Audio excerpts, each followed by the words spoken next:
Давайте побыстрее пойдем. Хочу проповедовать сегодня на тему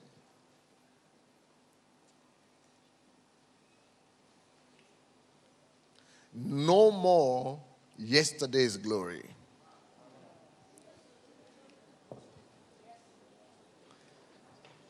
Ждут меня, да? Кто-то не понял. Как мне это сказать по-русски?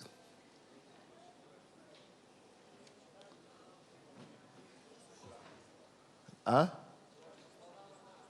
Нет больше вчерашней славы. Это так, если его дословно перевести.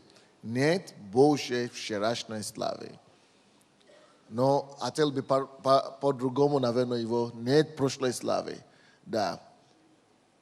Вот, может быть так сказать, что не живи вчерашней славой. Вот так, по-русски лучше. На английском так говорится, можно так говорить.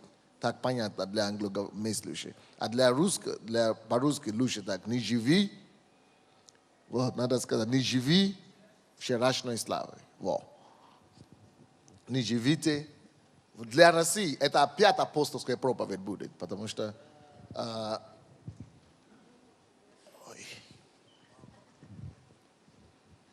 не живи вчерашней славой. Почему это очень нужно для России? И это объяснит ситуацию, в которую Россия попала. Почему церкви застой наступила в церкви. И почему церкви больше не могут двигаться вперед, как хотелось бы. Не только в России, вообще повсюду. В Прибалтике, в Украине. Если вы заметили, вы увидите, что многие церкви, которые были начаты еще раньше, достигают определенный размер, допустим, 200 человек. И все, стоп. Стагнация. И уже 3 года, 4 года, 5, 10 лет, 200 человек или 300. Некоторые достигают 100 человек. И меньше, больше, меньше, чуть-чуть больше, чуть-чуть, но больше не бывает.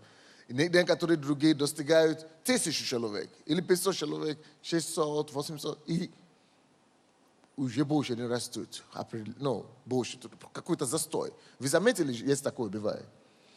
И на территории бывшего Союза, может быть, единственная церковь, которая не пережила так сильно это застоя, это будет посольство Божье в Киеве. Благодаря разносторонней стратегии ведения церкви. Нестандартный способ ведения церкви. В Киеве постоянно много людей каются и приходят в церковь. Это невероятно. Даже при этом, и то я иду дальше. Если вы поедете к моему другу Алексею в Риге, у него церковь в Риге самой, может быть, 2000 человек. Это уже было так с того времени, как я начал церковь в Киеве. То есть того времени, это уже 12 лет или 10 лет уже было у него 2000 человек. И так, на этом уровне до сих пор. 10 лет на одном тоже, можно сказать. Это кошмар, это ужас. Есть любой, для любого пастора это кошмар. Но никто не знает, что делать дальше. Но это хорошо, когда церковь еще больше, большой, как там в Риге, допустим. А когда маленькой, это еще хорошо, если вы такой, как Алексей, который гений, который может другими способами себя реализовывать. Искусством, музыкой и так далее. То не чувствуется эта стагнация. А если нет, не все же гении, как он.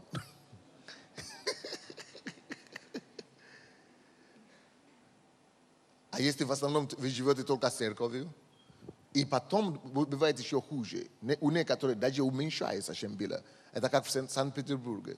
Я слышал, что было время, когда церкви в Санкт-Петербурге было много церквей по 1500, 1500, 200. И теперь они все уменьшались по 2 раза. На 2 раза, 3 раза уменьшались. Почему это так? Об этом я еще проповедовал сегодня. Не живи вчерашней славой. Господь, откройте, пожалуйста, Псалом 77. 77-й Псалом. Но это как удивительно. В Киеве, если кто заметил за нами, мы начали церковь в 94-м, Именно тогда, когда люди все говорили, что уже поздно.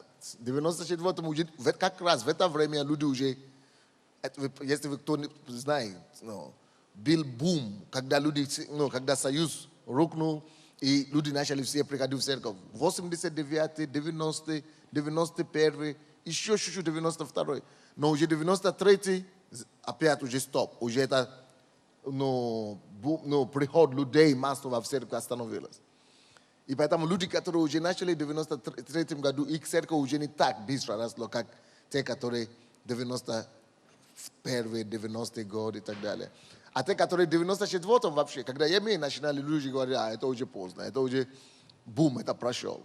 То наоборот, теперь люди уже уходят из церкви. А я говорю, я вообще от этого не завишу. У меня было другое разумение, другое понимание. Я понимал, что... А я тогда начал заявлять, что у нас будет мега-церковь, многотысячную церковь. Они говорят, наоборот, люди сейчас уходят из церкви. А мы от этого не зависим. И многие сейчас в Москве здесь, и в Киеве, и в других городах боятся начинать церковь с нуля.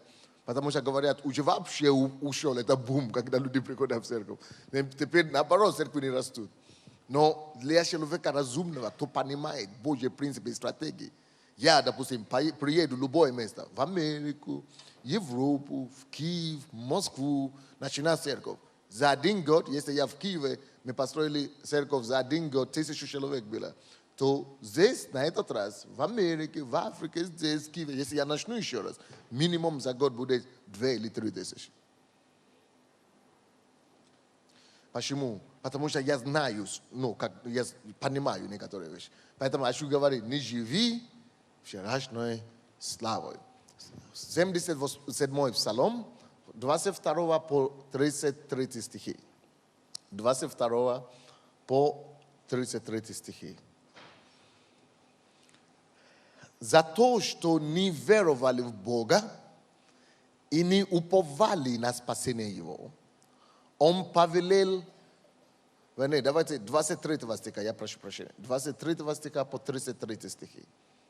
23 стиха по 33 стихи. Он повелел облакам свыше и отверз двери неба. И одождил на них ману пищу. И хлеб небесный дал им. Хлеб ангельский ел человек. Послал он им пищу до сытости. Он возбудил на небе восточный ветер и навел южный силой своей. И как пил, одождил на них мясо. И как песок, мясо как пил, представьте. И как песок морской, птиц пернатых, как песок. Поверг их среди стана их, около жилищ их. Именно туда накопляли все птиц и мясо и так далее. 29 стих. И они ели и присытились, и желаемое ими дал им. Но вдруг тут не то стало происходить. 30 стих. Но еще не прошла приход их, еще пища была в уста их, когда гнев Божий пришел на них. Убил тушных их, юношей Израиловых не сложил. При всем этом они продолжали грешить и не верили чудесам его. И погубил дни их в суете, и лета их в смутении. Наоборот, все пошло. Что это? О чем речь? И почему так мы назвали эту проповедь?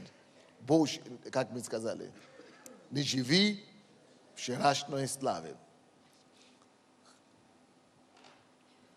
Бог явил себя израильтянам в пустыне, как невозможно больше.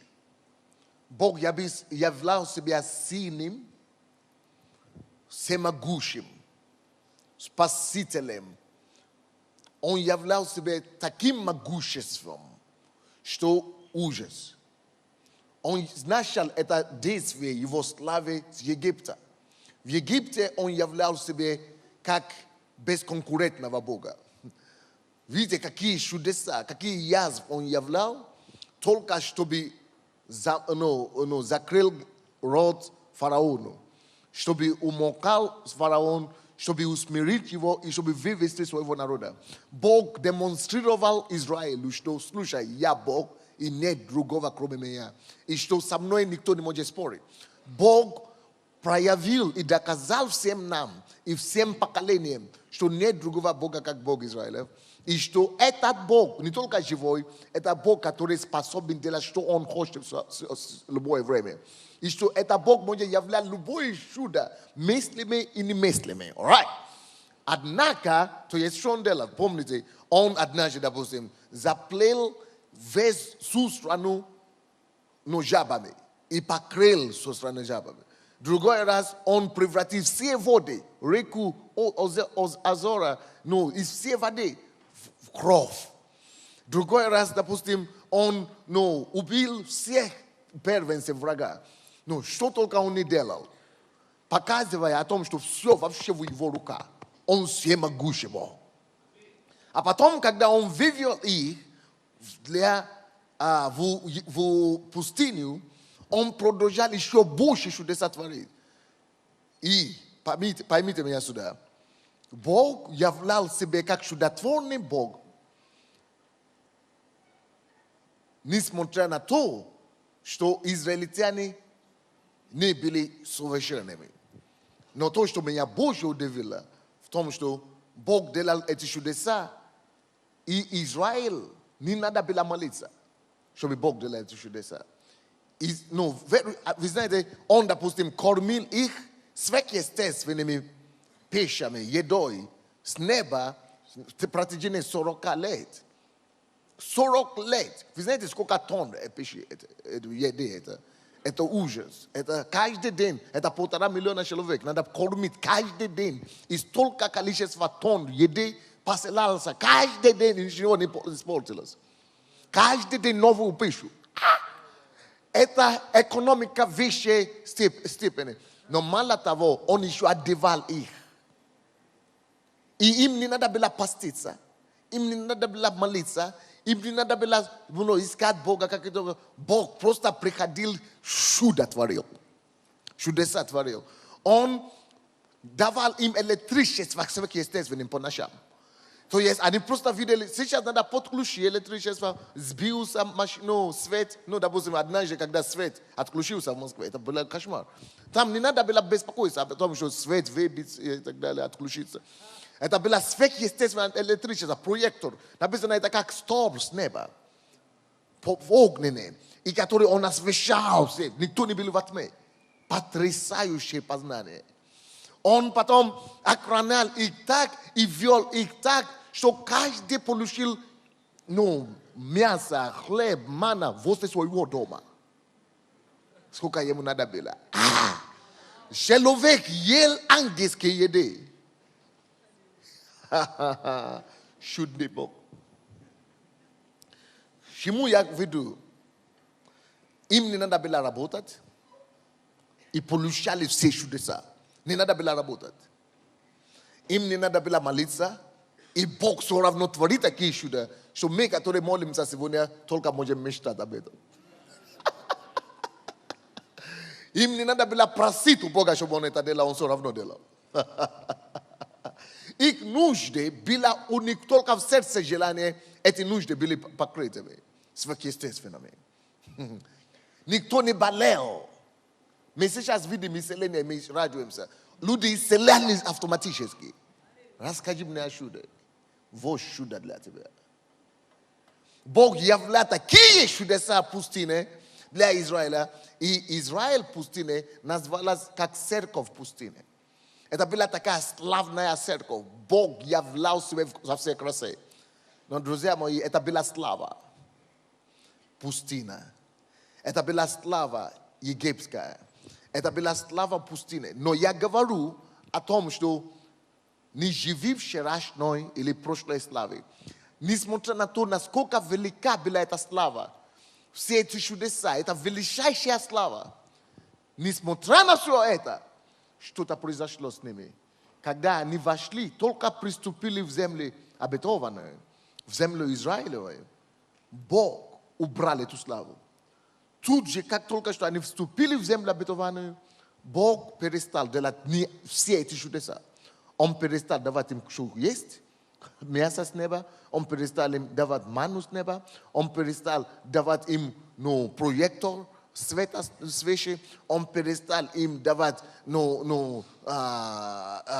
одежды, он перестал им давать обуви сверхъестественно, он перестал.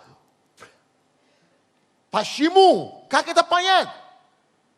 Бог хочет нам говорить, не живите вчерашней славой. Как бы вчера не была великолепной, как бы вчера не была славной, в земле обетованной нельзя жить чудесами вчерашними, нельзя жить славой вчерашней, нельзя полагаться только на то, что Бог будет для тебя что-то делать. Давайте откроем место. Исход, 16 глава. Исход 16.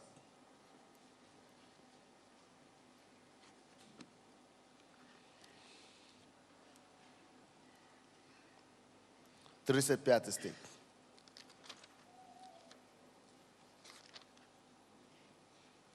Некоторые не понимают Божью логику. Зачем Бог это сделал? Что, ему тяжело? Действительно, давайте подумаем об этом. 16, что я сказал? 16 глава, да? Извините, 16 глава, 35 стих. 16 глава, 35 стих. Сыны Израиловы ели ману 40 лет. Это было доколе не пришли в землю обетованную. Было до того. Пока не вошли. Ели ману 40 лет. Доколе не пришли в землю обитаемую. Ману ели они. Доколе не пришли к пределам земли хананейской. Как только что приступили к пределам, представьте себе, какой шок.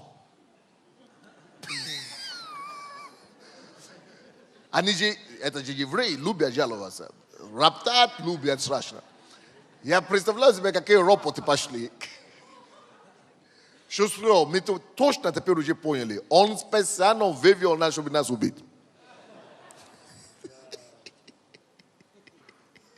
Представьте себе, какой шок. Теперь одежды надо было искать, откуда достать. И обуви надо было искать, откуда достать. Одежды, свет надо было найти, как это самое. Кошмар, катастрофа. Это именно такое состояние шока сейчас находится российская церковь, харизматическая. Теперь вы понимаете, почему я проповедую эту тему теперь? Начинает доходить? Еще не совсем? Давайте объясню вам. Дело в том, что в 90-х годах, после разрушения коммунизма, да, такая благодать была на этой территории. Любой человек, кто начинал церковь, у него сразу было сотни людей. Не надо было ничего делать, не надо было какие-то помазания. Ты просто крикнул на улице, все сразу окружали тебя люди. Снимал любой дом культуры. Люди, которые не могли связать, даже одно слово, два слова не могли связать. И то у них было 1000 человек. Люди, которые ничего вообще не делали, только просыпались и в воскресенье шел в зал, и зал уже наполнен. Страшное дело. Это было страшное проявление Божьей милости. Так что люди даже не привыкли работать. Люди не привыкли и не успевали проникнуть в Бога. Люди так и не успели понять, как созидать. Зачем созидать, когда все уже есть? Приходит в зал, наполнен. Им уже казалось, что так вся жизнь и будет. Но Бог, умный Бог. Когда они вошли в ту, Бог это делал для избавления.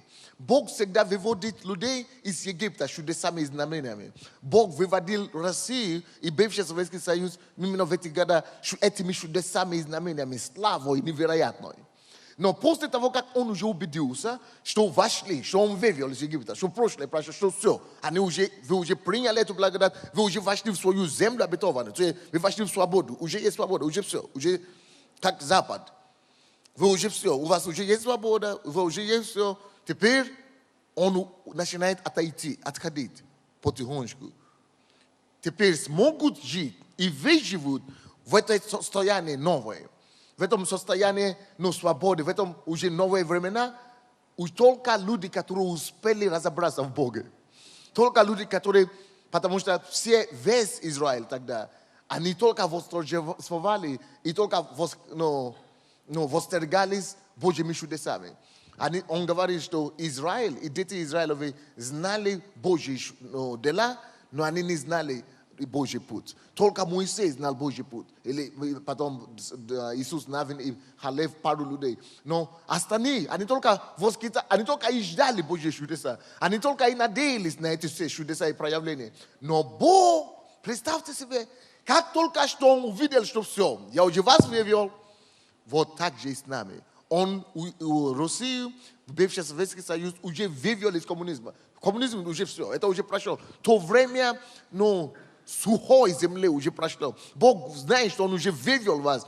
Теперь земля обетованной не будет уже хлеба с неба, не будет уже мяса с неба. Вы знаете почему? Чтобы люди научились работать. Чтобы люди должны были эту землю обетованную, которую Бог им дал, именно копать, как это, возделывать. Потому что это то изначальный завет, который был дан человек. Человек сам должен научиться быть как Бог. Бог есть Созидатель. Бог есть творческий Бог. Человек должен быть Творец. Бог есть Творец. Человек тоже создан быть Творцом, как свой Отец. Но пока Бог тебя посылает хлеб и мясо, ты не можешь быть Творцом. Твой потенциал не реализуешься. Ты не обнаруживаешь себя. Ты даже не обнаруживаешь Бога для себя. Поэтому люди, которые не становятся и не начинают работать, которые не начинают копать, и не начинают возделывать, и не начинают сажать и видеть произведение своих рук, никогда они не обнаруживают Бога. Люди, которые только живут на чудеса. Почему Бог перестал? Как только что они вошли в эту землю, Он говорит, что все, теперь нету врага, нету Египет за ними, нету Божий фараон за их спиной, они уже избавлены. Теперь они должны начинать трудиться, потому что Бог понимает, Бог умный Бог. Если бы Он продолжал давать им сверхъестественные чудеса вот так, они никогда Его так и не познают. А Бог, это Его трагедия была, что Он давал им эти все чудеса не для того, чтобы они Его не познали, не для того, чтобы они стали слепыми для Бога, чтобы они наслаждались Его чудесами, чтобы они получили все благословения от Него, и при этом Его даже и не знали, и не благодарили. Не эту цель преследовал Бог. Бог делал это, потому что необходимо было, чтобы они были избавлены. Но теперь, когда они уже избавлены, Бог хочет, чтобы теперь они начали открывать в себе Бога, чтобы они начали познавать пути Божьи, чтобы они начали понимать, что Бог есть, они есть созидательные личности, как сам Бог созидает. Они есть творцы, как Бог есть творец. Чтобы они начали обнаруживать, что оказывается, что земля может производить произведение. Оказывается, что дела их рук может что-то им дать кушать. То есть это есть пути познания. Вы видите, было время, когда вот это место, Псалом 77, который мы читали, вы увидите, несмотря на то, что Бог давал им эти все чудеса, 23 по дальше, до 29, 29 стих, они ели и присытились. То есть, тогда пустыня, да? Они получали и только ели, и присытились. И желаемое ими, только желали, дал им. Но, несмотря на то, что Бог давал им все, 30 стих, но еще не прошла приход их, еще пища была в уста их, и гнев Божий пришел на них, убил тучный их, юноши Израилевы не служили. Почему? То есть они получали благословение, но без познания. И когда люди получают благословение постоянно, и сами не трудятся за него, они настолько довольны, Что только начнут уже потом жаловаться между собой. Только начнут только ропот начинает появляться. Потому что они ничего не делали. Они не были охвачены заботой никакой. Они не были охвачены трудом или работой. И не было никакой работы. Только желание есть, а сердце есть. Поэтому в отсутствии труда и созидания они только начинают находить между собой изъяны. И потом уже начинают у Бога начинают находить изъяны. И начинают жаловаться и роптать на Бога. То есть это все благословение получилось, уже вред идет. Уже идет на разрушение. Это уже губит их. И настолько Бог давал им это все, и Бог видит, что Он уже сам даже... Они станут богопротивниками. Они, мало того, что они стали богопротивниками, даже сам Бог теряет авторитет. Поэтому Бог уже вынужден начинать поражать их. Бог, с одной стороны, дает им, но они настолько от того, что нечего делать. Человек извращается. Человек становится деградированным, когда он ничего не делает. И когда у него только все есть. Человек, уступает. Поэтому они начинают жаловаться на Бога. И Бог уже вынужден начинает поражать их. И начинают убивать их просто. Потому что они не творили. Поэтому как только что единственный выход был, чтобы Бог вывел их сюда, привел их в землю обетованную, чтобы они начали заниматься чем-то. Теперь, когда они уже землю, возделывают землю, теперь им уже не когда на Бога ругать. Теперь они уже имеют что делать. Они уже заняты чем-то. У них уже забота есть. Как заботиться о своей семье, о своей жене, о своих детях. Теперь они есть чем заниматься. Поэтому наоборот, мы думаем, если все у нас будет, тогда мы будем служить Богу. Никогда в жизни. Если у вас все будет, тогда вы отступите от Бога. Тогда вы только будете ругать Бога. Тогда наоборот, вы станете богоненавистниками. Поэтому Бог не убирает проблем. Вот у них не было проблем. Потому что все желания, которые у них было, только сразу исполнялись. Поэтому Бог сегодня никогда тебе не даст проблем, жизнь без проблем. Наоборот, Он тебе будет всегда давать проблем. Как только что одни проблемы решили, Он тебе даст другие. Чтобы ты не стал богохульником, чтобы ты не стал богоотступником. Но сегодня все церкви в России вспоминают вчерашний день. Вспоминаю славу, как это было легко, как церкви росли, как иностранцы приезжали, как давали деньги, как помогали церквам, как церкви росли, как люди каялись, как люди горели, служили Богу, какая была благодать тогда. И мы все еще мечтаем об этом, чтобы то же самое вернулось. Друзья мои, вы, школьники, это детский сад, никогда в жизни этого уже не будет. Мы уже вошли в землю обетованную. И если вы знаете Бога, и если вы знаете Бога, вы бы обнаружили, что Бог вообще так не действует. Когда вы только что Бог выводит человека, и вы вступили в землю обетованную, забудьте о вчерашней славе. Аллилуйя. Вчерашняя слава уже пришла. Это уже совсем другое время. Это время созидания. Это время, когда вам надо начинать скрутить рукава. Это время, когда вам надо начинать искать Бога. Аллилуйя. Совсем другие здесь теперь уже принципы. То время, в основном люди собирались на такие пасторские конференции и ждали, чтобы какие-то помазанники вступили, прыгнули со сцены и вас выстояли впереди. И какая-то группа порядков спортивного вида стоят за вами и начинают ловить вас. А он говорит, прими помазание, прими помазание. Только ради этого люди приезжали. Люди приезжали, чтобы на них возлагали руку. Люди приезжали, чтобы толкнули их, чтобы они падали. Помазание, вернуться обратно. Принять помазание, чтобы пророчествовали на них. Чтобы пророчествовали, говорить, что ты будешь иметь ты то другое.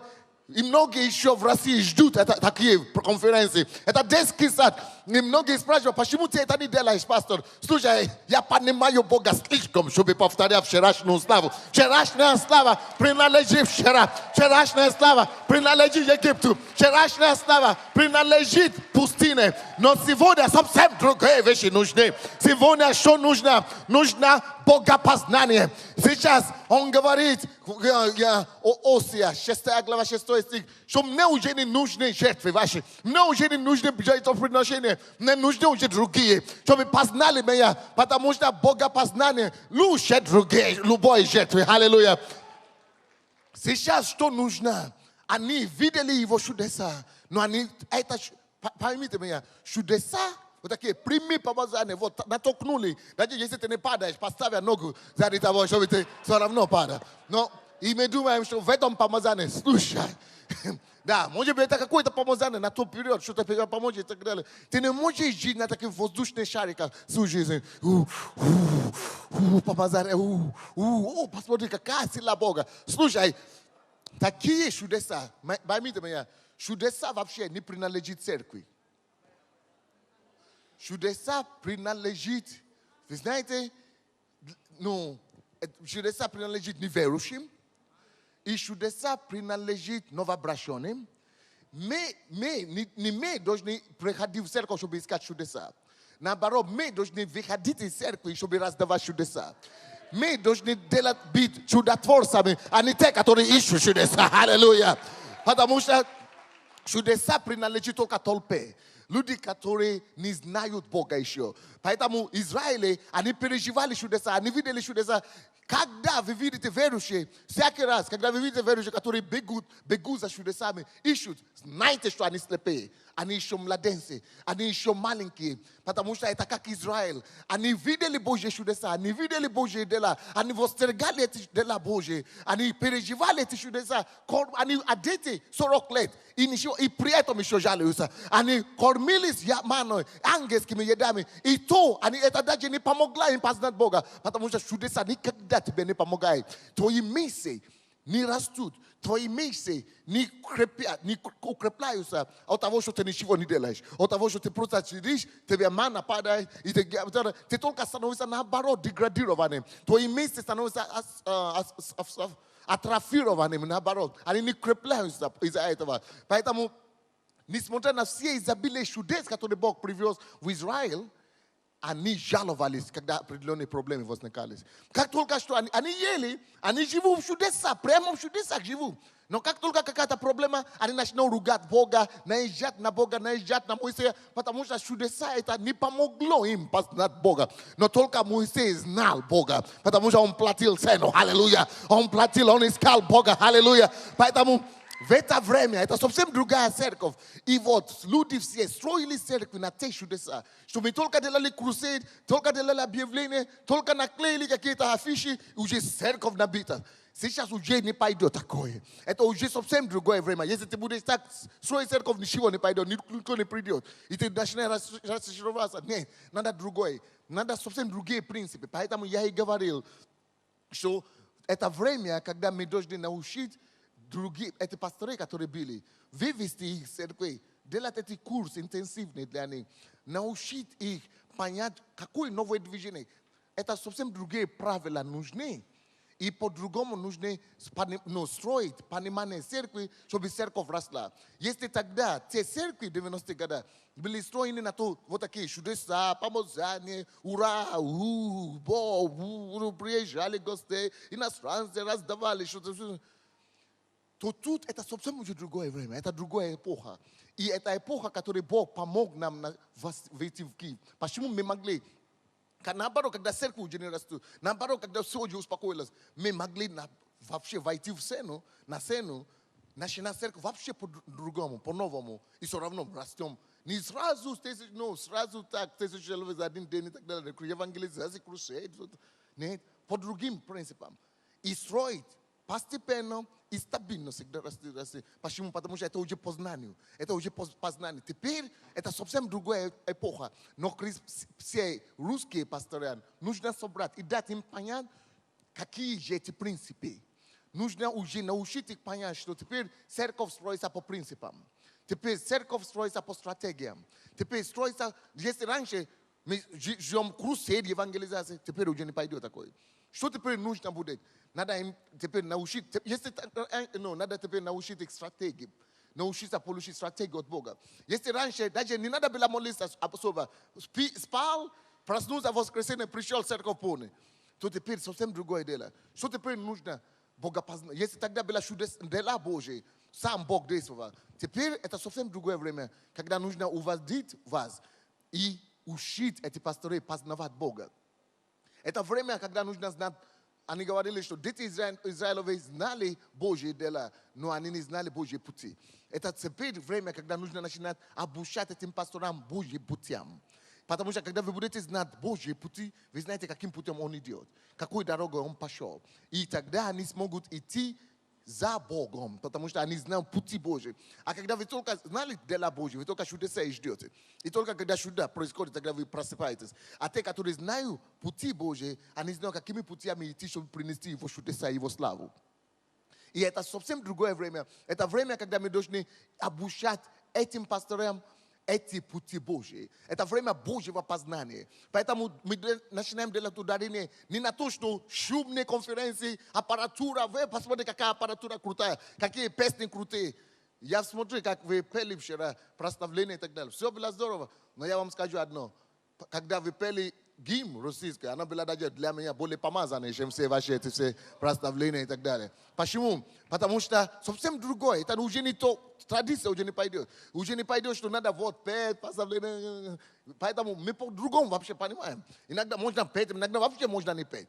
Надо просто знать Божью волю, надо знать Божье движение. Теперь, если раньше было облако, было проще, чем прошлого, только увидишь облако и идешь прямо.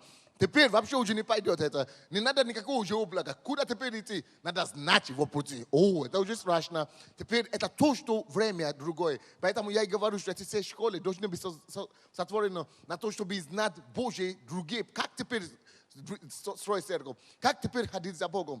Надо научить людей, что такое мудрость. Божья премудрости. Никто не знает из этих старых. Они знают слова мудрости. Как это действует, никто не знает. Даже те, которые из моих, которые окружают меня, читают книгу, что круто, что-то новое. Но как это двигаться, как двигаться в этом, как водить в этом, мало кто знает. И это то, что нам надо научить других. Что такое знать, ходить с Богом, быть другом Бога. Не просто проповедовать о нем, рассказывать, чтобы... А как действительно его знать, ходить с ним. Вот те вещи, которые нужны сегодня, это совсем другой уровень хождения с Богом. Только те, которые эти вещи будут знать. Допустим, мы говорим о разумении. Разумение Бога, разумение Царства Божьего, разумение воли Божьей, разумение... Это слова все слышат, но мало кто знает. Мы все еще живем, мы на самом деле не живем этими вещами. Это проблема. Если мы не будем знать и жить ими, но мы всегда будем стоять перед тупиками. То есть всегда будут постоянно нерешимые вопросы для нас. Но для того, кто открыть для себя Божьи стратегии, для того, кто нашел его пути, для того, кто нашел его, кто научился ходить с ним и дружить с ним, кто нашел держать Бога рука об руку, у него не будет тупика. Это то же самое, как Моисея. Всегда были проблемы. Он знал, что делать, он знал, куда идти. Он ходил на Бога на встречу, с Богом на встречу. Он разговаривал с Богом живую. У него не было кризисов. Он знал, куда идти, как выходить с них. Но те, которые ждут только какие-то веяния ветров и так далее, они не знают. Так что сегодняшний день российские пастора нужно научить степени Божьи, Божьи пути, Божьи стратегии, это совсем другие вещи. Люди все думают, почему я пишу эти все книги. Люди просто думают, что я пишу книги как для этого самого. Нет, я стараюсь расставлять другие Божьи пути и показать людям Божьи уже пути. Знать все, как ходить, как знать Бога, как полностью ходить в разумении, как ходить в трезвости. И как строить церковь всегда без... Я всегда говорю, можно собраться у меня сегодня и бросать меня в любую пустыню. И я оттуда же вырасту и сделаю то же самое, что я сделал. Потому что я уже кое-что знаю. Не надо никакой помощи, не надо деньги, не надо людей. Просто бросайте меня голым, как я есть. И это все надо научить людей. Это совсем другое время. Но, к сожалению, мы по инерции еще живем по вчерашней славе. Поэтому я называю эту проповедь «Не живи больше по вчерашней славе». Когда все Бог делает, вот, допустим, некоторые люди еще в России и по всему миру еще ожидают, чтобы чудо произошло, чтобы пробуждение пришло. И вы знаете, что они понимают, как пробуждение? Понимают, что пробуждение – это когда, считали в книге, drug prasnuli sutra.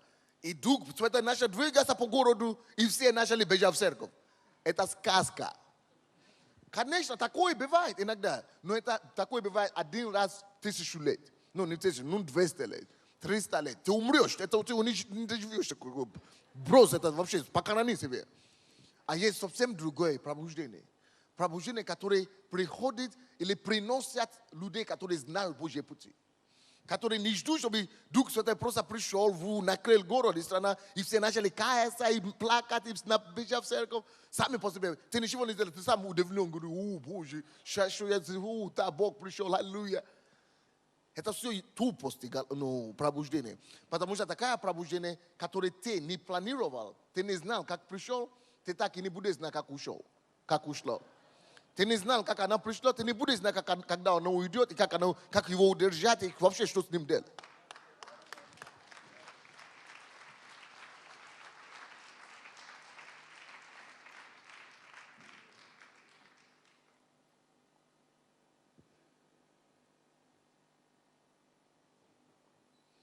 Итак, если вы ждете такое пробуждение, вы вообще, значит, вы ходите во тьме. Потому что когда вы не знали, как пришло, о, Бог сам просто сделал. Как пришел, какие шаги привели к этому. А я не знаю, зачем Бог сделал, Бог двинулся. Значит, ты слеп.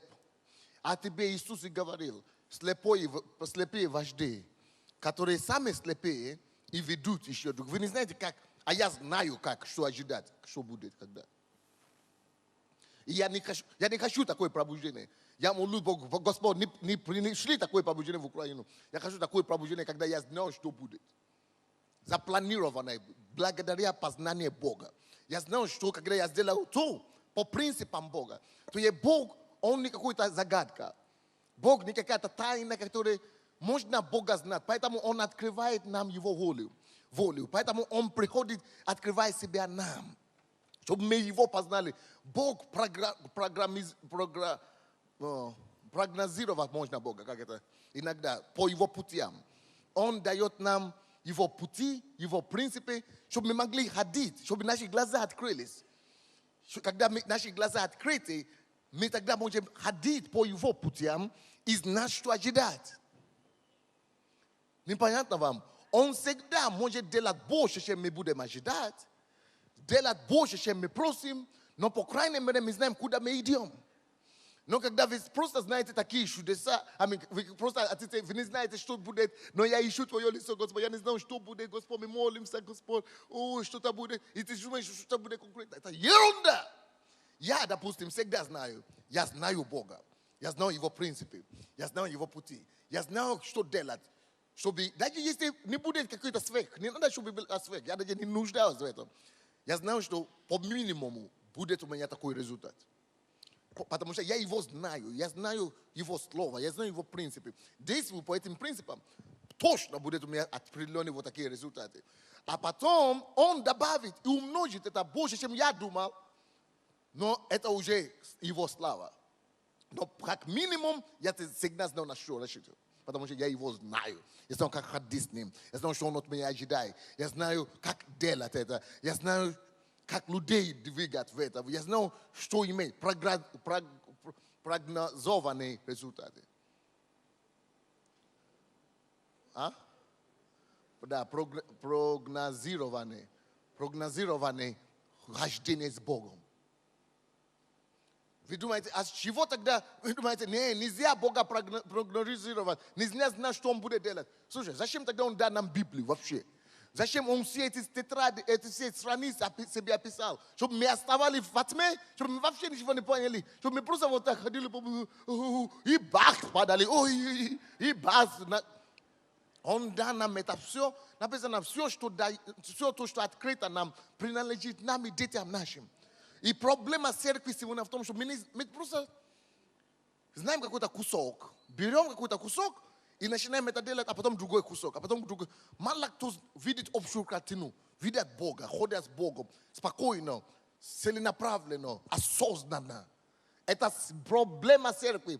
От Запада до Востока, с Африки до Америки, с Европы до Южной Америки, люди все только ходят в темноте такой. Ты видишь их? Мало кто его знает. Вот беда наша. Поэтому мы не можем рассчитывать на какую-то конкретную вещь. Мы просто даем, чтобы он сам двинулся. А люди, которые его знают, что когда он не двигается, я знаю, что делать, чтобы он двигался. Если он не двигается, я знаю, как его двинуть руку. Поэтому он дал мне это познать.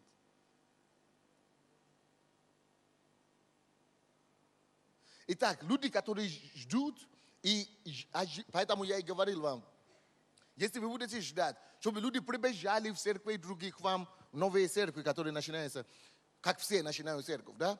Мы начнем, мы объявим, люди прибегут к нам с той церкви, у вас тупиковая дорога опять. Вам надо, какие вещи узнать теперь? Вам надо искать Бога, чтобы знать Его для себя. В принципе, который мы должны учить в церкви. Обучать их знать Его. Встретиться с Ним. Когда ты встретишься с Ним, это самое главное. Второе, вы начнете получать от Него стратегии. Научить людей общаться с Богом. Слушать и получать руководство от Него, стратегии. Видеть Бога, видеть Его дела, видеть Его пути и повторять то, что вы видите. Это второй принцип. Вот это моя сила. Я Его друг. Я дружу с Богом. И когда какая-то ситуация, я иду к Нему. И я знаю, я только одна цель. Я не жду от Него чудеса какие-то. Чудеса будут автоматически, если я увижу, что Он делает. И я буду повторять Его. Поэтому мне надо Его найти, чтобы Он проговорил мне. Чтобы я увидел, что Он бы делал в моем месте. На моем месте. Что Он желал бы, чтобы я делал. Я это вижу. Повторяю, поступаю, как Он бы поступал. И все автоматически чудеса. Я не ищу чудеса. Я уже производитель чудеса от Его имени. Я понимаю, кто Он. Если я Его увижу и пойму, какой Он, и я, мое дело, быть таким, как Он, каким я Его видел, сотворить, быть таким же, как Он. Ходить в Его путями. Ходить, я увидел такой, как Он, чтобы я мог понять, каким я должен быть. Когда я начинаю понимать, каким я должен быть, как Он поступает, имею же такой результат, как Он имеет. И поэтому я знаю минимум. Поэтому Он есть мой старший брат. Он есть первенец для братьев. Он мой первенец, Он мой старший брат. Мой старший брат Иисус жил в этой земле, как я, служил Богу. Я должен увидеть Его. Если я увижу Его для моей ситуации сегодня, чтобы Он мне показал, чтобы Он проговорил мне. Если Он проговорил мне, как Он бы поступил сейчас в Москве, если бы Он был в Москве. Я получаю эту картину у Него. Начинаю вот так делать. Мне уже не надо бежать за чудеса. Чудеса начинаю бегать за мной.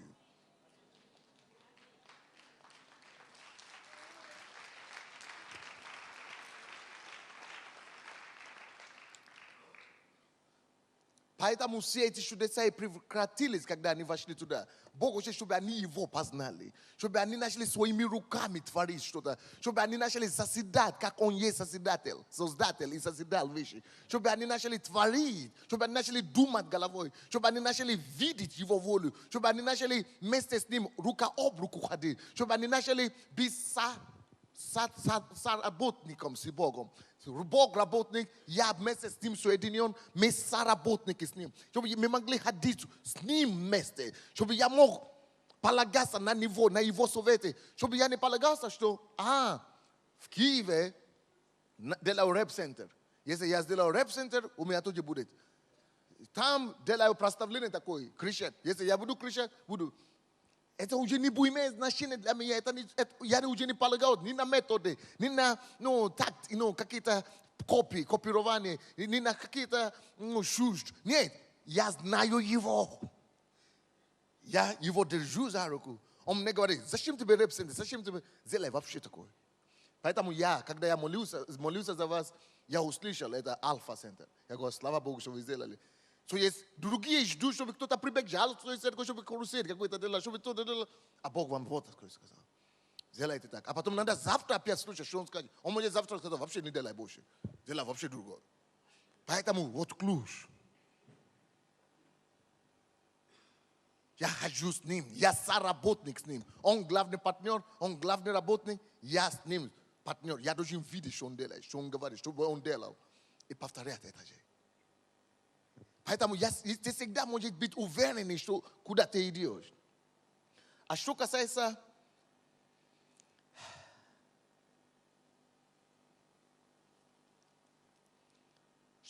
чудеса, Псалом 106, 105.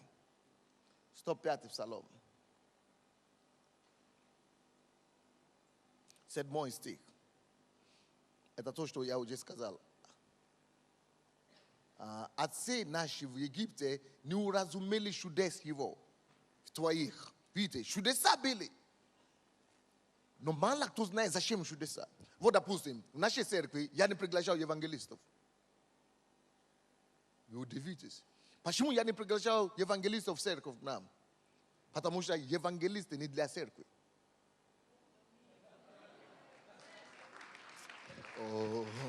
Допустим, в нашей церкви я не приглашаю тех, которые делают освобождение, мы не принимаем служение освобождения и так далее. Почему? Потому что это детский сад. Если они пришли в церковь, там они должны тут же получить освобождение. При покаянии и так далее. А если служение освобождения для тех, которые уже по 10 лет сидят в церкви, тогда лучше, чтобы у меня вообще не была церковь, чем такие. Лучше, чтобы я пошел в мир вообще. Допустим, в нашей церкви чудеса автоматически происходят. У меня нет, чтобы я приводил людей, обязательно молился за них один и так далее. Стою, если Бог открывает что-то, говорю, чудеса происходят.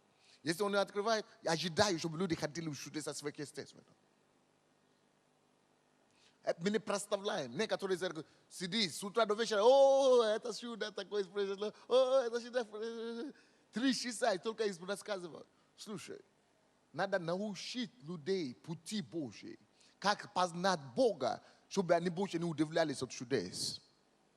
Чтобы они поняли, что это элементарно. Каждый из нас может его производить. Люди не знают пути Божьи. Люди не знают цели чудеса. Для чего предназначены чудеса.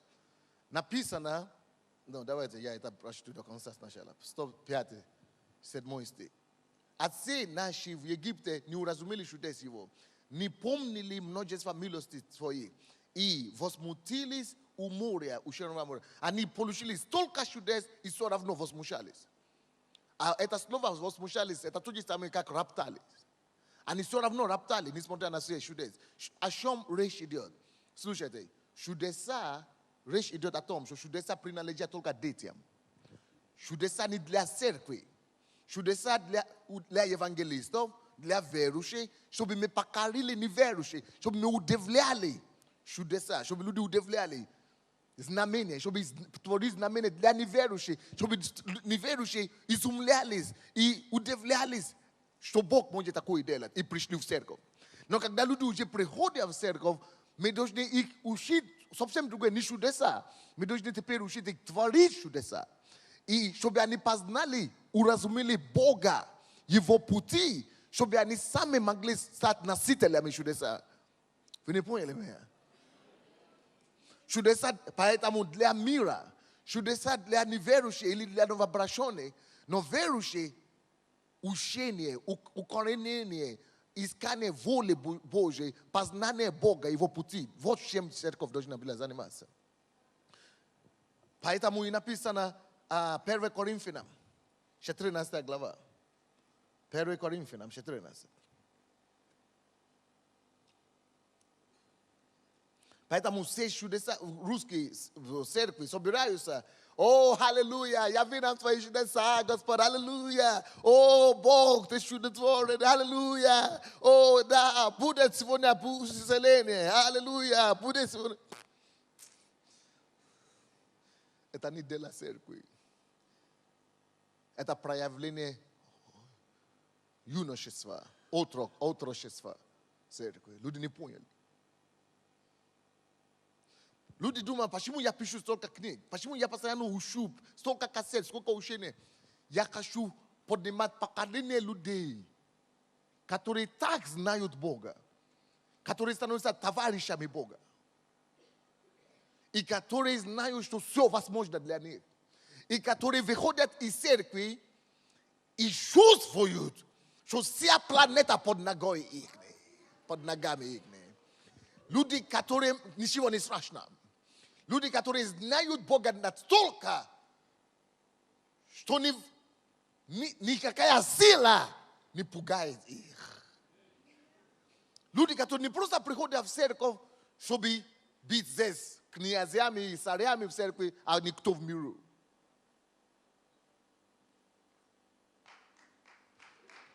Люди, которые наоборот приходят в церковь только с одной целью, чтобы только перегруппироваться, чтобы только означались, укреплялись, но чтобы не видели церковь как их цель, как место их обетования. Это не место обетования для вас. Место обетования для вас это там. Вы хотите отсюда заражаться и уходить, и чтобы там царствовать. Чтобы не видели церковь как место их царствования. Место, чтобы каждый, кто приходит сюда, знали, что это просто временное место, где мы перегруппируемся, чтобы идти каждому царствовать. Вот такое поколение церкви, людей я понимаю в церкви. И, к сожалению, мало кто видит это, кто меня понимает. Люди думают, что я просто делаю проповедь, как другие. Люди думают, что я просто делаю церковь, как другие. Нет, у меня совсем другое понимание. Я другое вижу, как вы видите. Я спасителей поднимаю национы, чтобы пошли по долинам Исава и насаждали туда царство нашего. И чтобы царство мира сего стало царство Христа и Бога и ангела его. Кто-нибудь понимает меня или нет? Цель наша не проповедовать и красоваться на сцене. Ерунда, это детский сад также. Поэтому я говорю, я не проповедник, я не учитель, я глаголющий на земле того, что Бог говорит на небе. Я проводник, я радиостанция.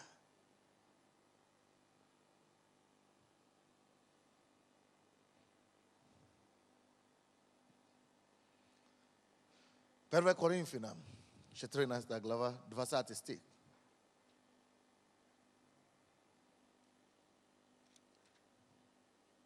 Братья, не будьте дети умом. Вот почему учение постоянно дают. Слишком много детей умом у нас. Откуда нам знать, какие эти дети ума? На злое будьте младенцы, а по уму будьте совершеннолетними. Уму значит, через ума мы познаем Бога. Не через чудеса мы познаем Бога. Потому что мы должны знать. Знать, надо подключать ум. Поэтому я пишу эти книги. Разумение, мудрость, все эти книги Божьи. Чтобы познать его пути. Надо не быть младенцами ума.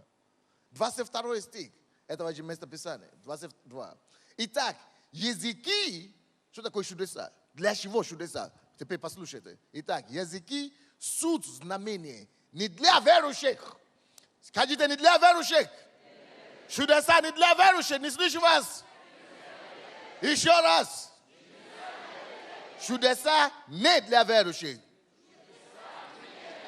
Еще раз. Не слышу вас. А некоторые еще до сих пор сюда идут в церковь, чтобы в эту церковь сюда, в эту церковь сюда.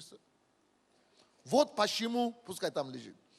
Вот почему я, слушай, если говорить о чудесах, наверное, у меня больше чудес, чем любого пастора, любого служителя, бывшего вообще в мире даже. Мало у кого больше таких чудес, которые у меня есть. Но никогда не провожу собрание чудес и знамений. Никогда в жизни. Вы никогда не услышите, что я провожу время служения исцеления или освобождения или чудеса. Никогда в жизни. Я понимаю Бога. Не для этого. Чудеса должны следовать за вами. Мы не ищем чудеса. Он говорит, идите, проповедуйте царство. И эти знамения последуют за вами. Я являю чудеса автоматически. Все мы должны так делать. Мы не прославляем чудеса, мы прославляем Бога. Мы не чествуем чудеса. Чудеса просто как последствия, следствие, результат. Кто-нибудь слушает меня или нет? Так что знамение, чудеса, языки, это знамение не для верующих, а для кого? Не слышу.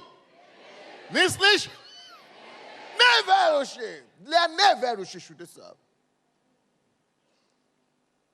Пророчество же не для неверующих, а для верующих. Какая разница? Потому что пророчество это уже учение. Слово, знание Бог тебе дает. Чтобы ты познал Бога. Верующие должны быть населены. Такие церкви, которые строятся в России до сих пор, строились. Это такие церкви, которые основаны в основном на ура, ура, ура, аллилуйя, кричи, аллилуйя, о, чудо.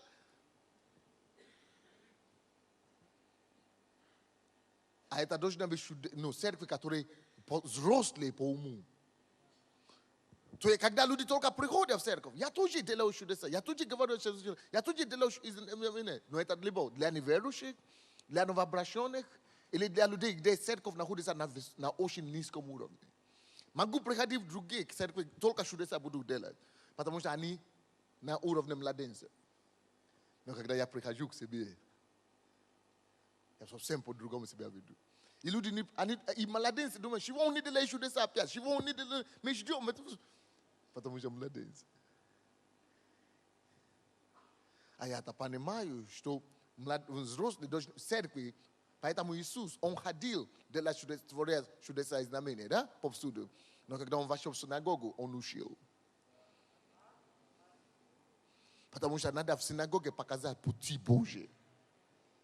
Проблема, когда люди будут только знать его знамения и чудеса и дела, а не его пути.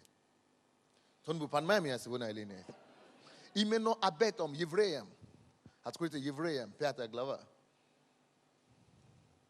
Евреям, 5 глава.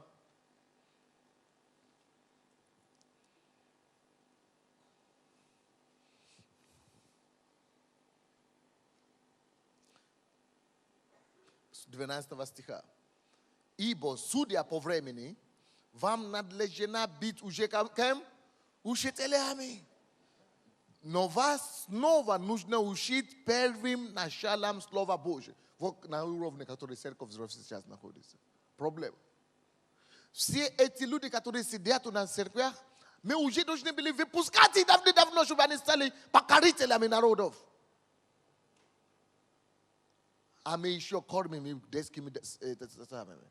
Поэтому в нашей церкви, когда вы приходите в Киев, все младенцы всегда, постоянно младенцы. Потому что все стариков уже разогнаны, выселены, везде из церкви.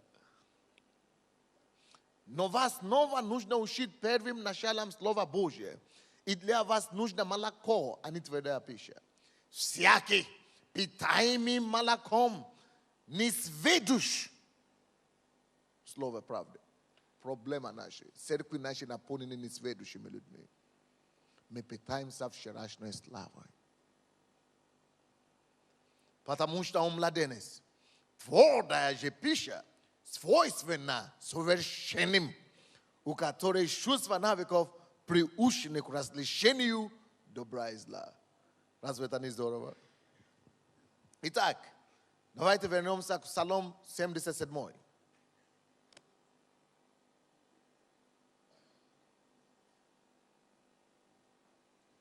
Psalm 77.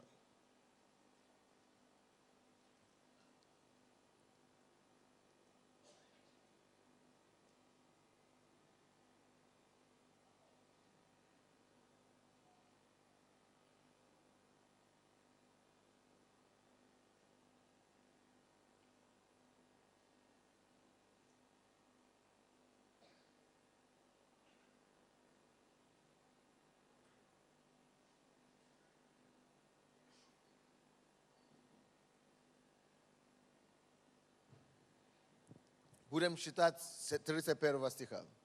Гнев Божий пришел на них, убил тушных их. После всех чудеса, это все, которые видели чудеса. Чудеса, ребята мои, Brate moi, vidite, napisa na show malako для кого? Для младенцев. Чудеса есть то молоко. Это либо для младенцев, либо для неверующих. Он говорит, что вам надо было уже давно костью разбирать. Вот это поэтому именно эти люди, которые должны были уже совершенными быть. Когда они еще присели дальше на чудеса, молоко не делает тебя зрелыми. Если ты зрелый человек, ты только пьешь молоко, ты не кушаешь нормально, ты не вырастешь, ты будешь деградироваться.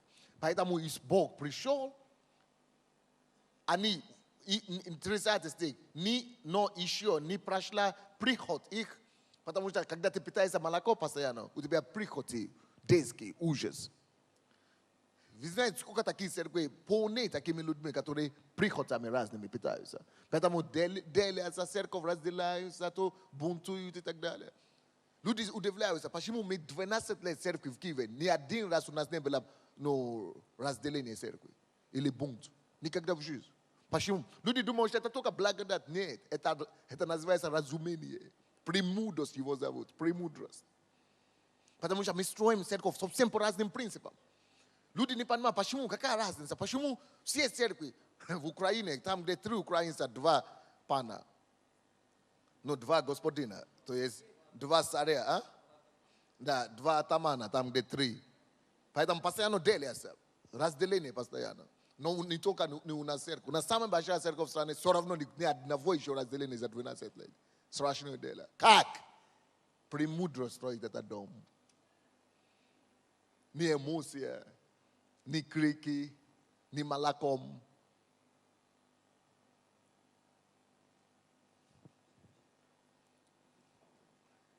Еще пища была в уста их, потому что они питаются, они надеются на то чудеса, то там, то Бог сейчас придет, то чудо.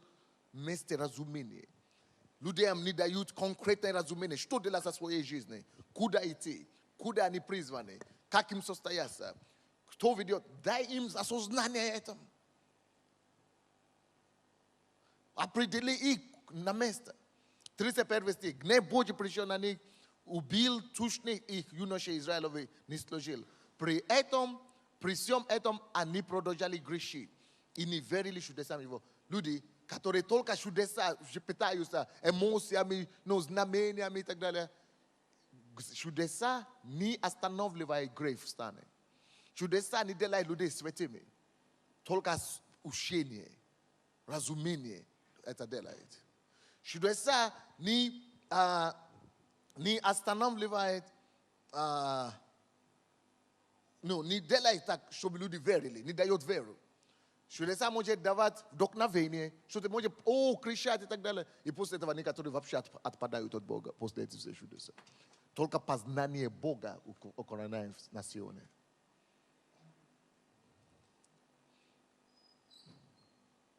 И погубил дни их в суете и лета их смутения. Когда мы не даем людям познание пути Божьей, церковь, они верующие живут в суете. И они живут в смутении постоянно. Поэтому совсем другие стратегии нужны сейчас, чтобы поднимать новые церкви в России. Это церкви, которые знают пути Божьи. Это церкви, которые знают, которые богопознание передано всем членам. Это церкви, где каждый человек свободен. Это церкви, где каждый человек научен. Каждый человек знает, что он царь у его земле. Это там, где каждый человек знает, что он имеет территорию, что он должен состояться кем-то, что он не просто царь, не просто пастор, какой-то там помазанник, и все сидят и удивляются его мудрости каждый день. Слушай, ерунда. Вы такие же, как я. Мы все цари в этом царстве. Вот это другое понимание, когда каждый должен понять, я пастор здесь, он царь, и я тоже царь в своей какой-то территории, которую Бог мне дает. Это церковь, где люди, каждый человек индивидуальность, каждый человек личность, каждый человек знает Бога для себя. Каждый человек имеет, почему я делаю эти все посты, выходные, уединение и так далее. Люди думают, это просто программа церковная. Это абсолютно ерунда. Люди не понимают. Нет, у меня стратегия. Я хочу оторвать людей от молока. Я хочу привести людей к познанию его лично для себя. Люди думают, почему не только для пасторов, надо только для пасторов делать посты и так далее. Люди не видят то, что я вижу. Наоборот, у нас другое царство. У нас другое понимание. Это царство сейчас. Это царство, где это царство сынов. Где все должны стать сыновьями. Где все должны стать богопознанниками. Ну, не богопознавшими. Не только, чтобы какие-то люди были аудитория, это масса людей, просто слушают. Не. Это наша задача, чтобы все в Израиле стали пророками. Он говорит, что я буду рад, если все начнут пророчество. Они говорят, нет, запрети им пророчество. Он говорит, нет, пускай весь Израиль пророчество. Это Божье, это царство священников. Бог ищет царство царей и царство священников. Чтобы вся церковь стала одни священники, одни цари. Чтобы мы были царями в миру, священниками перед Богом. Чтобы мы все были важными, богопознали, люди, которые богопознали, люди, которые ходят независимо, самостоятельно. Некоторые говорят, не слушай пастора, делай только как я говорю. Не надо делать как я говорю. Слушай, я тебя научу познать его. Чтобы ты мог, не надо повторять мои проповеди, не надо читать мои лекции, проповеди мои каждый раз читать. Зачем? Слушай, если ты будешь это делать, тогда я проиграл. Я хочу, чтобы ты познал его, чтобы ты мог получить от него и делать то, что тебе Бог скажет. Кто-нибудь слушает меня или нет?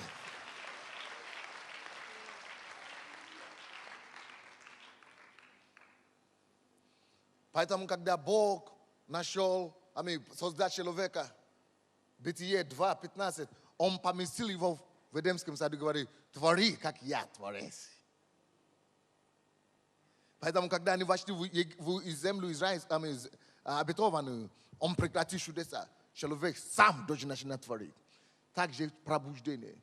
Мы ждем, чтобы Бог творил пробуждение за нас, а Бог ждет, чтобы мы творили пробуждение за себя. Сами своими руками, как в Эдемском саду. Войдите сам заседай. Там создай через познание его. Познавай его. Выясни у него, как это делать. И делай. Не жди, но парализованный и расслабленный, чтобы он делал для тебя. Потом будет такой, спасибо. А Бог-то знает, чем это заканчивается. Те, которые переживали такие, поэтому все, которые Божьи генералов, кто считал? Поэтому многие из них не закончили хорошо. Потому что не через Божье познание, а через чудеса, знамения. Они только на благодати надеялись. У вас нету своего познания Божьего. Бог просто изливал помазание и все. На помазание въехали. Проблема. Потому что когда помазание не будет, ты должен через богопознание жить. Ты не можешь жить через помазание. Помазание приходит на служение, когда помазание уходит, ты беспомощный. Кто-нибудь понимает меня или нет? Итак, церковь, которая спасет Россию, и новые церкви, которые Бог должен поднимать, это церкви, которые должны быть церкви зрелости. Это церкви второго дня, третьего дня. Это церкви третьего тысячелетия. Это совсем другие церкви.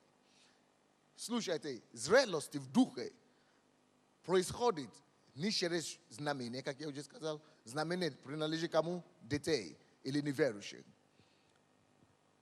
Зрелость же воспитывается через трудности. Через испытания. Поэтому, когда Бог завел их в эту землю обетованную, трудности начались. Им надо, все враги на них начали, им надо было устоять землю. Надо было, поэтому Бог говорит, я не уберу всех врагов, чтобы они остались жалоб в вашей плоти, чтобы вы научились воевать. Надо, чтобы в церкви люди научились встречать трудности. Чтобы они не думали, что Бог уберет все трудности, и тогда мы будем только служить Богу. Нет, именно через трудности ты должен служить Богу. Через трудности ты должен подниматься. Потому что если не будет трудностей, не будет и победы. Если не будет сражения, не будет и парада. Кто-нибудь слушает меня или нет? Поэтому это мы должны поднимать и воспитывать такие поколения верующие, которые становятся зрелыми через того, что они сталкиваются со своими проблемами. Они выходят встречу на встречу с вызовами, и они решают их через познание Бога. Зрелость будет приходить не через какие-то, помазания, какое-то, рукоположение, подай, прими помазание, рукоположили на тебя и так далее. Нет. через того, что ты сам открыл Бога для себя. Мы должны воспитывать Бога, богопознанием, пути Божьи. Есть что-то лучше, чем чудеса. Псалом 102, 7 стих. 102 Псалом, 7 стих. Я знаю, что время уже прошло, мне уже надо было закончить, но это важно, мне надо его довести. Он показал пути свои Моисею, а сынам Израилевым дела свои. Проблема. Они знали дела, но не знали его. Знали чудеса, но не знали его.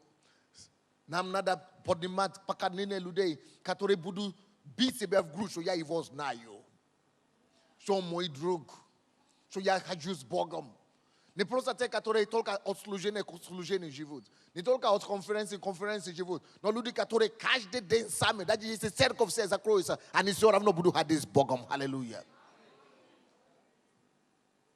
Люди, которые не надо будет звонить, как пастор Швидловский помогает людям по утрам разбудить, чтобы звонили, чтобы просыпали только молиться. Кому не надо будет звонить, сам встает, потому что он знает Бога, он ходит с ним, он дружит с ним. А тебе надо звонить на первом этапе, потому что надо помогать некоторым младенцам. Но когда ты становишься зрелым, он становится твоим дыханием. Он становится твоим хождением. Он становится твоим существованием. Ты полностью влился в ним, переплетен в нем, с ним. Потрясающе.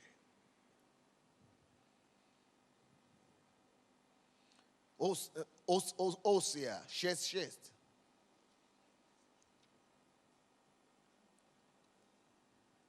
Осия 6 стих. Ибо я милости хочу, а не жертвы. И богопознание более, нежели всесожжение. Мы строим церковь, друзья, где мы постоянно толкаем людей: служи, служи, служи, служи. Но служение должно проистекать только через богопознание. Если ты не будешь знать Бога для себя, не нужно служение, ни пасторское служение, ни прославление служения, никакое служение. Поэтому мы должны поднимать поколение людей, которые знают Его прежде всего, а потом благодаря этому познанию служат Ему. Аллилуйя. Павел говорит в Филиппийцам 3 глава, 8-10 стих. Он говорит: я все считаю за ссор. Мы не нуждаемся в церкви, которые гордятся своими костюмами. Мы не нуждаемся в людей, которые гордятся своими галстуками, которые гордятся на то, какие иномарки они ездят, какие дома они живут. Ерунда, это все вчерашний день.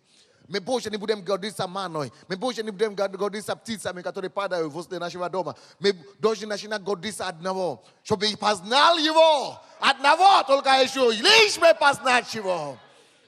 Он говорит: я считаю все за ссор, чтобы познать Его и силу Его воскресения. Аллилуйя. Познание Его должно стать нашим дыханием, нашей целью.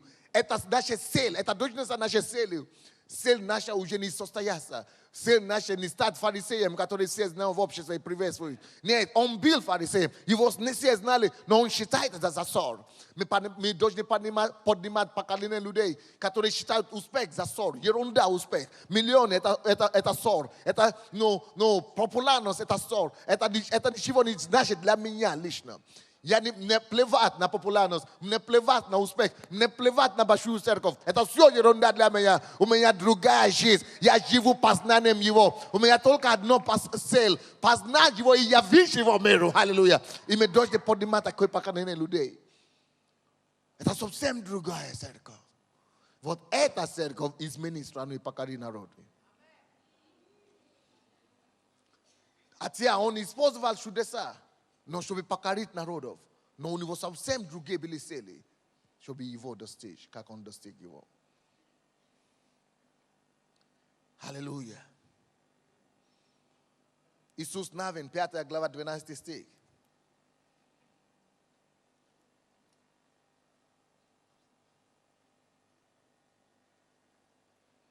Иисус Навин 5, 12. Похоже на то, что мы считали в это исход. Но важно, чтобы вы это тоже видели в Иисус Навин. 5:12.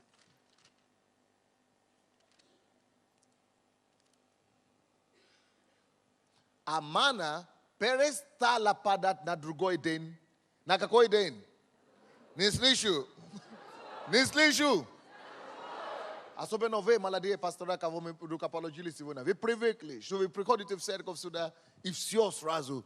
Людей много, у вас сразу много домашних групп, у вас сразу ветка выросла больше, чем у всех. И вы на следующий день вы спускаете, вы положили вас, и ничего не будет. Ни ветки не будет, ни домашней группы, ничего. Начните радоваться, что мана прекратилась.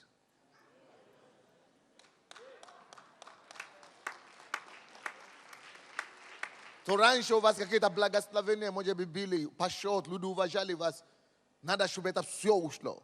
Чтобы вы начали познавать его. Совсем другие принципы начинают работать. Чтобы вы начали забили об этой славе, забили об этой мане. Чтобы вы могли найти время для нахождения его. И для познания его. И для того, чтобы вы могли получить свои инструкции от Бога. Не надо потом повторять то, что пастор Александр здесь сделал. Или то, что я делаю в Киеве. Не надо вообще. Все. Оставьте это сзади. Только его уже найти теперь, чтобы получить напрямую инструкцию от него.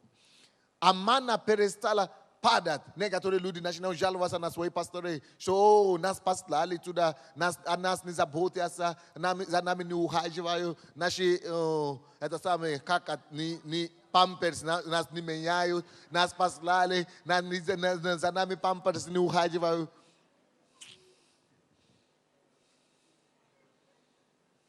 Это пути убийства, когда начинают менять вам памперсы. Потому что ты хочешь, чтобы опять Бог же давал тебе эту ману без своего труда. Что, если бы некоторые из вас были бы дети Израиля, вы бы бунт организовали против Бога. Потому что вы бы сказали, что Господь, как ты мог такое сделать? Ты вывел нас из Египта, теперь мы вошли в землю, ты перестал нам давать хлеб. Все, ты нас не любишь. Ведь некоторые из вас, вы бы так сделали против Бога. Бог-то не глупый, он знает, что он делает. Он убирает, наоборот, чтобы вы нашли его. Потому что он дороже, чем эту ману. Он дороже, чем это хлеб. Он дороже, чем это мясо. Кто-нибудь слушает моя линия? Потому что у нас в Киеве постоянно такие вещи бывают. Люди, миссионеров, которые мы послали, они постоянно думают, о, не, надо, чтобы Киев нам давал то, надо, чтобы Киев нам давал другое. Я смотрю на них, не хочу огорчать, потому что я думал, не Израиль звучит. Но я мушу. Думаю, однажды до них дойдет. Даже то, что из Киева вам посылают, это неплохо, но это должно быть пока до времени, пока вы дорастете. Потому что когда вы дорастете, вы так подкреплены к Богу, что вы получаете уже не из Киева, не из Америки, не из Африки, но прямо с штаб-квартиры с неба. Аллилуйя. Вы подключены к источнику живой воды. И вы получаете сверхъестественные инструкции такие, которые никакой человек на земле, ни плоть и кровь не может вам открывать. Кто-нибудь слушает меня или нет? И когда только мы дойдем до этого уровня, мы сможем надеяться на то, что Бог покорит нам землю.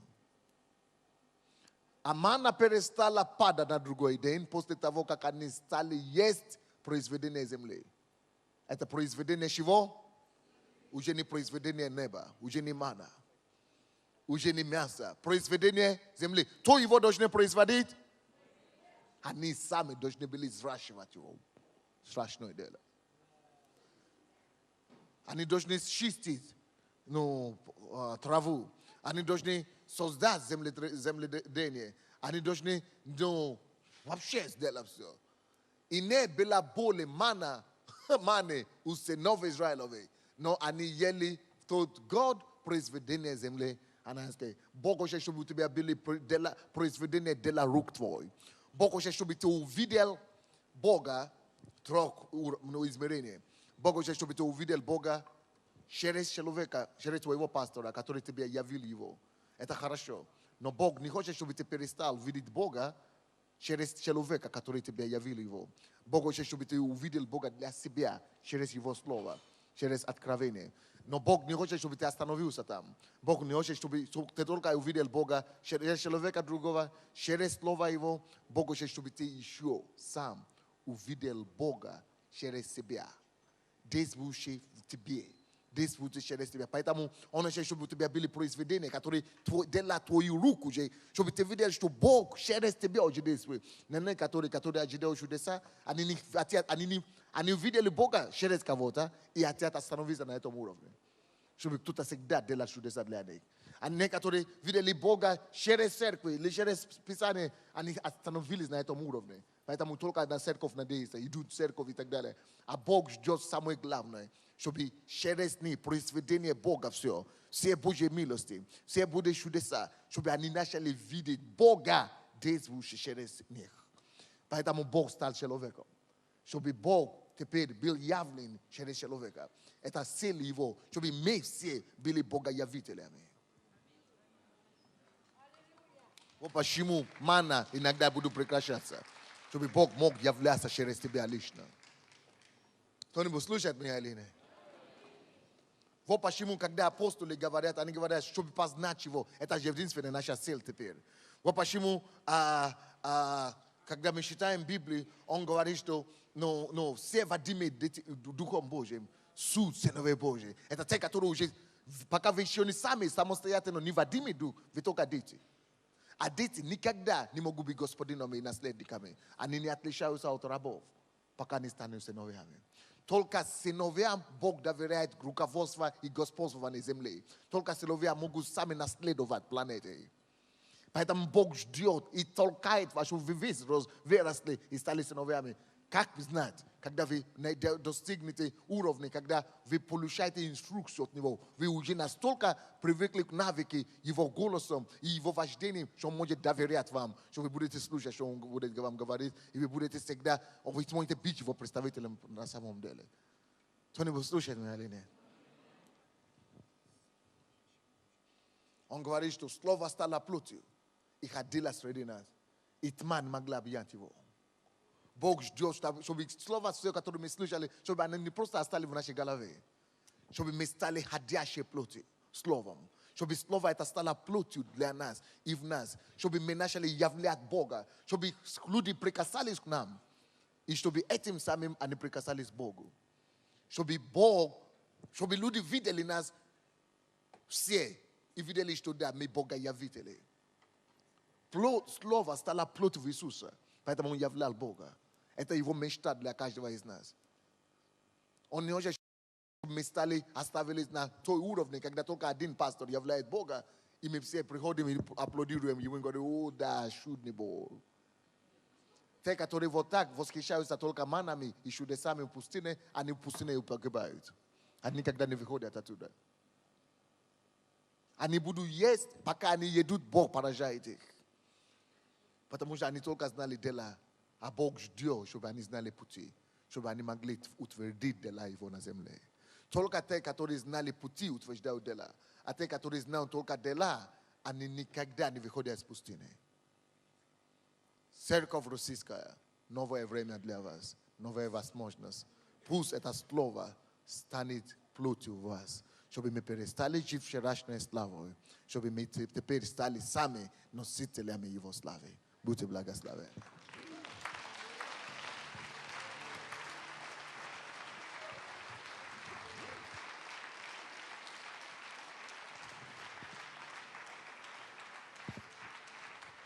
Да, пастор.